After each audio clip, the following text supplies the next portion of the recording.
Malyala lift irrigation 1, 2 ఈరోజు ఆయకట్టు రైతాంగానికి కూడా లిఫ్ట్ ఇరిగేషన్ ద్వారా నీళ్లు విడుదల చేయడం జరిగింది. ఇది మంచి శుభపరిణామం.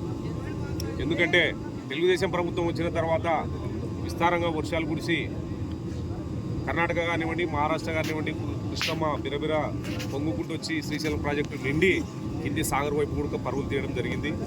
వచ్చినటువంటి ఫ్లడ్ వాటర్ను మనం ఏదైతే లిఫ్ట్ ఇరిగేషన్స్ ఉన్నాయో వాటి అన్నిటిని కూడా నీళ్లు వినియోగించుకొని రైతాంగానికి కూడా అందించాలని చెప్పేసి నారా చంద్రబాబు నాయుడు గారి ఆదేశాల మేరకు, అలాగే నారా చంద్రబాబు నాయుడు గారు ముఖ్యమంత్రి అయిన రోజు నుంచి కూడా మీరు గమనించినట్లయితే ఆ రోజు నుంచి కూడా వర్షాలు కురవడం మొదలైనవి. ఎందుకంటే కౌంటింగ్ రోజే వర్షం పడింది.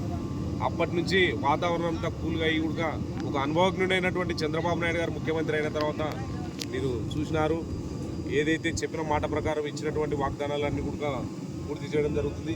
ఇక్కడ ఉన్నటువంటి ఆయకట్టు ప్రతి ఆయకట్టు రైతు కూడా నీళ్ళు ఇచ్చేంత వరకు కూడా మా ప్రభుత్వం ముందరుంటుంది.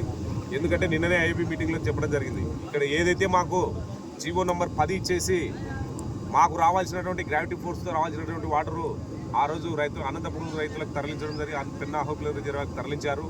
కాబట్టి మా ముచ్చుమరి లిఫ్ట్ ఇరిగేషన్ పారేంత వరకు కూడా మా కేసుకినాల రైతాంగానికి 2 కార్లకు సమృద్ధిగా నీళ్ళు చాదుకోవాలని చెప్పి కూడా ఐఏబీ మీటింగ్లో నేను తెలియజేయడం జరిగింది. ఇక్కడ ఉండేదంతా మన నందికొట్కూరు నియోజకవర్గానికి సంబంధించి అంతా ఆయకట్టుదారులు ఎక్కువ ఉన్నారు, రైతు పొలాలు ఉన్న లేకుండా రైతులు ఎక్కువ ఉన్నారు. కాబట్టి రైతులకు సమృద్ధిగా 2 పంటలకు నీళ్ళు ఇచ్చే కార్యక్రమాన్ని మా ప్రభుత్వం తీసుకుంటుందని చెప్పి తెలియజేస్తూ సెలవు తీసుకుంటున్నాను.